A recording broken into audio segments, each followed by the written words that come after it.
Good day everyone, I'm Christine Joyce Sarabia, and today we're going to tackle Chapter 5, Planning for and Recruiting Human Resources. So in this section, aalamin natin kung ano ba yung mga ginagawa na pagpaplano ng mga company sa kanilang empleyado or magiging empleyado. So first, the process of human resource planning. Human resource planning compares the present state of the organization with its goals for the future, then identifies what changes it must make in its human resources to meet those goals.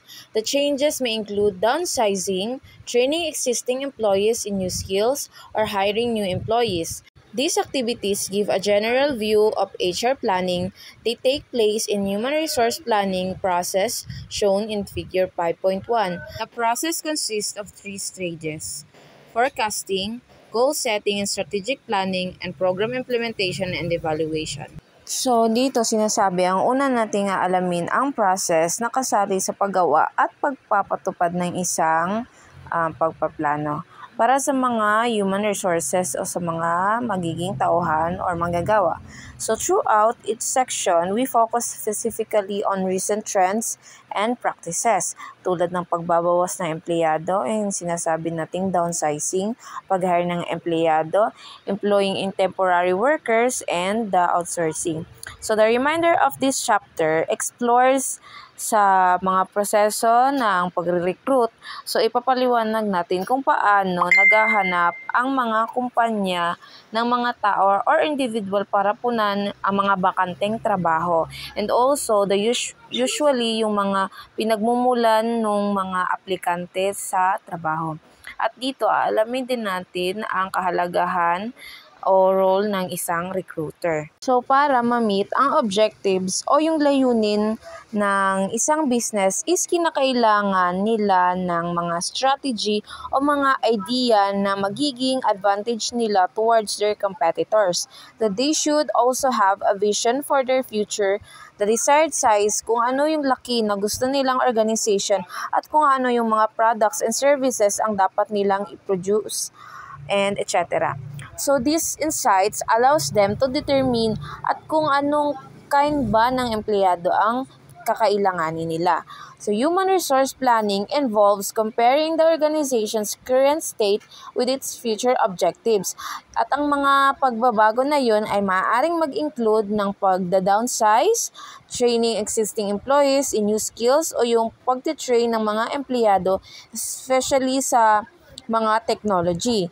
So, tinitrain sila about sa technology dahil kailangan nilang maging maalam sa mga makabagong teknolohiya.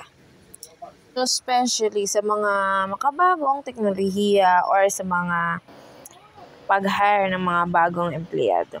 So, these activities provide an overview of HR planning. At nangyayari ang mga ito sa proseso ng pagpaplano ng human resource na nakikita natin sa figure 5.1 o yung nandyan sa picture. So, yung proseso nito is divided into 3 stages. At yun ay ang forecasting, goal setting, and strategic planning, and program implementation and evaluation. So, yung una sa mga stages is yung forecasting. So, forecasting supply and demand can use statistical methods or judgment. Statistical methods capture historic trends in companies' demand for labor. Under the right conditions, these methods predict demand and supply more precisely than a human forecaster can using subjective judgment. But many important events in the labor market have no precedent. When such events occur, statistical methods are of this little use. So to prepare for these situations, the organization must rely on the subjective judgment of experts. So ang unang step sa pagpaplano is yung pagpo-forecast. Tulad ng nasa picture na nakikita natin sa screen sa figure 5.1, sa pagpo-forecast ng mga empleyado or mga tauhan, sinisikap ng mga HR specialist na malaman ang supply and demand para sa iba't ibang klase ng human resources. So parang itong inventory ng mga empleyado. So the main Subjective ay ang i-predict kung alin na mga bahagi ng organization ang makakaranas ng kakulangan or sobra-sobra yung mga empleyado. So, ang pagfo-forecast ng supply at demand can utilize statistical methods of judgment. So, statistical method track yung mga historical trends ng mga trabahante o yung mga labor demand sa mga nakaraang taon. So, given the right circumstances, yung mga methods na ito can predict demand and supply more accurately than a human forecaster using subjective judgment. And however, many significant events in the labor market are unprecedented. When such event happens, statistical methods have limited use. So the organization must depend on the subjective judgment of experts. Consolidating their best guesses is a crucial source of their ideas about the future. The second stage is forecasting the demand for labor.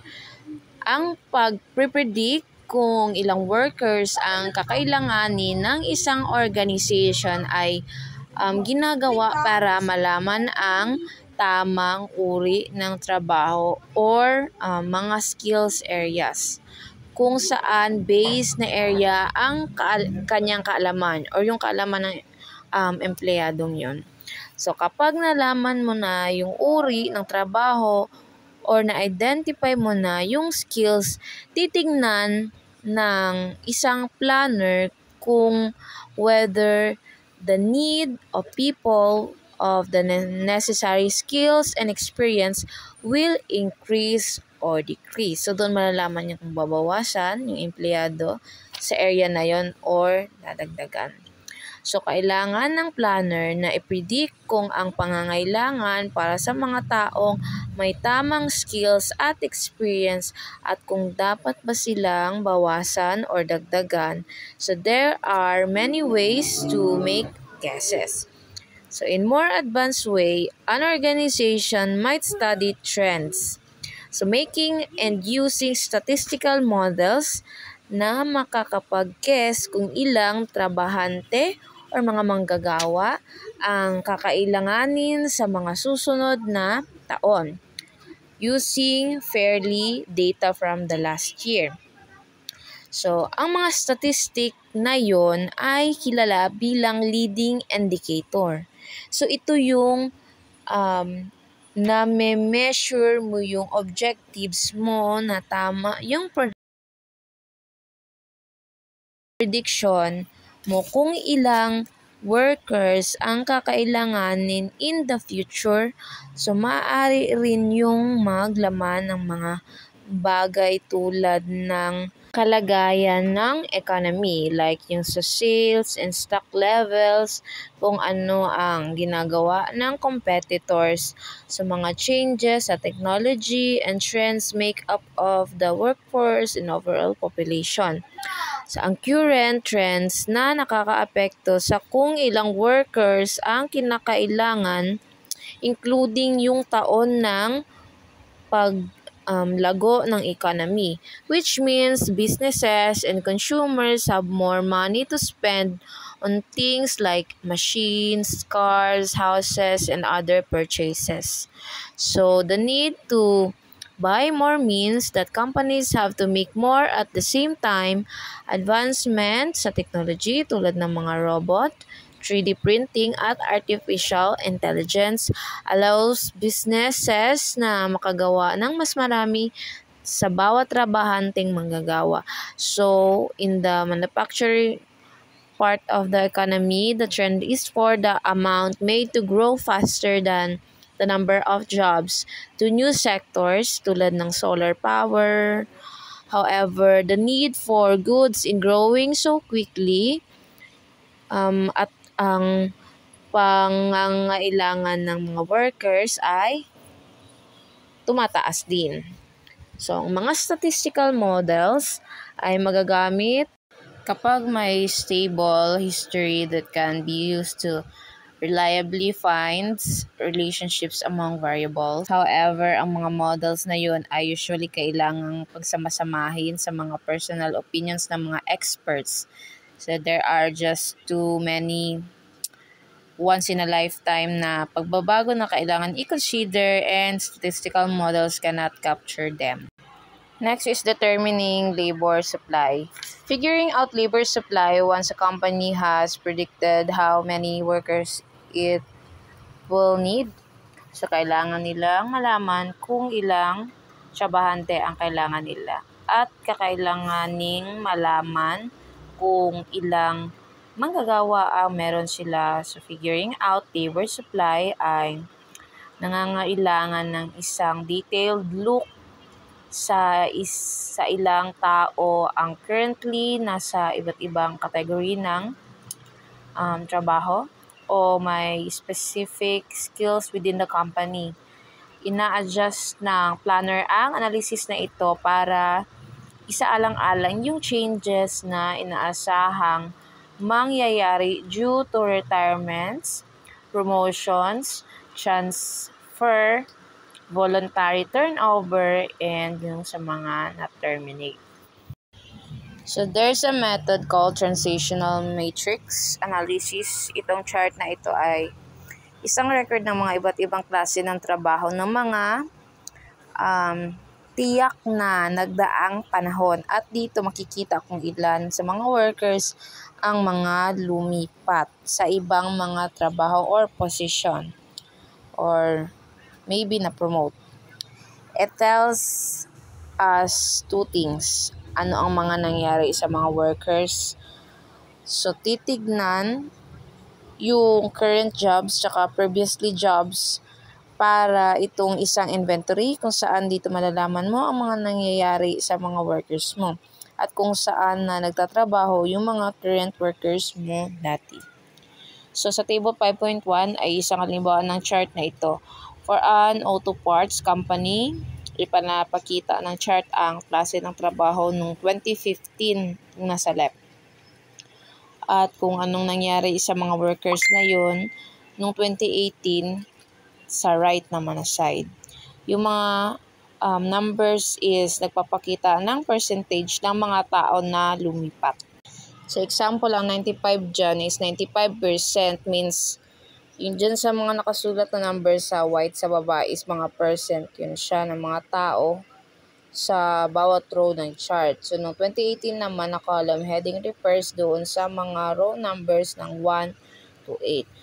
Makikita natin na 95 sa mga tao na naging sales manager noong 2015, yung nasa number 1, ay sales manager pa rin noong 2018. Ang posisyon ng 5% ay nasa number 8 na. So, yun ay hindi na sa organization. So, ibig sabihin nun ay umalis na yung 5% sa company. So, ang pangalawang row ay para sa mga sales representatives of those who were sales representatives noong 2015. So, 5% ay na-promote na sa sales manager at 60% ay sales representatives pa rin at yung 35% ay umalis na doon sa company. Sa row 3 naman, yung 50% ng sales apprentice ay nagtatrabaho pa rin sa sales apprentice. Pero yung 20% ay sales representatives na ngayon at yung 30% ay umalis na sa company. So this job pattern shows a career path ng mga workers from sales apprentice to sales representatives to sales manager.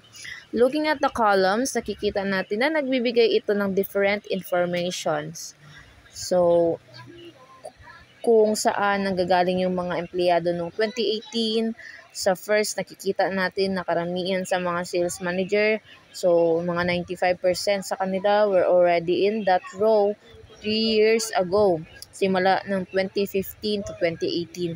So, yung remaining na 5% were promoted from sales representatives roles, jumping to column 3, kalahati ng sales apprentice ng 2018 ay nasa same din ng tungkulin 3 years ago. At yung kalahati naman is na-hire mula sa labas ng company. Chart like this one really are helpful for tracking past trends in company's workforce. More importantly, kung hindi masyadong magbabago ang mga bagay, they can also help plan for future. Halimbawa, kung sa tingin nila ay magkakaroon sila ng sobrang dami ng trabahante sa production ng assembler job sa susunod na 3 taon, maaari silang magplano para maiwasan yung mga layoff. However, yung mga past data ay hindi always na nagbibigay ng tamang hula. So, ang workforce kasama ang mga opinion ng mga experts. For example, yung mga managers sa company, pwede nilang makita yung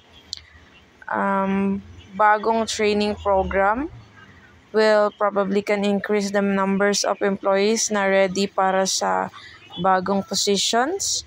So, predictions or workforce should also consider the company's set of skills.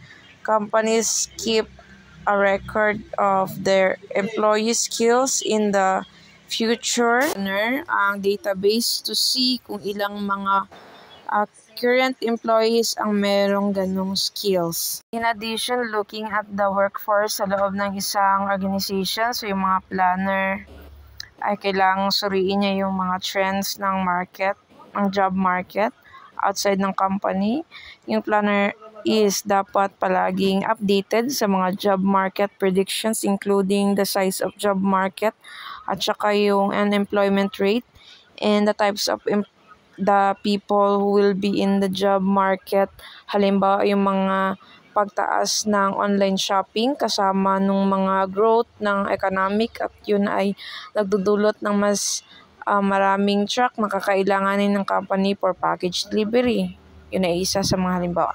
So, however, yung mga truck drivers, marami sa kanila ay malapit na mag-retired. At yung mga bagong employees below 21 is hindi sila pwedeng mag-drive until they're 21. At sa puntong yun is karaniwan meron na silang ibang trabaho. So, karaniwan yun sa ibang bansa. So, kaya mahirap na makahanap sila ng sapat na driver kahit itaas ng company ang kanilang sahod. Karaniwan yung mga ganong pangyayari sa ibang bansa. Is determining labor surplus or shortage.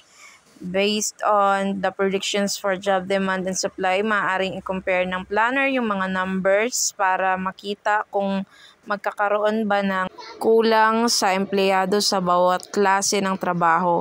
Knowing yung expected na kakulangan at sobra is malalaman ng company or may idea na sila kung paano i-handle yung mga issues nila. Next is goal setting and strategic planning. So the second step in human resource planning is to set goals and make strategic plans. As shown in figure 5.1, the reason for setting specific numerical sa category ng trabaho is to focus on the problem and give a way to measure company success.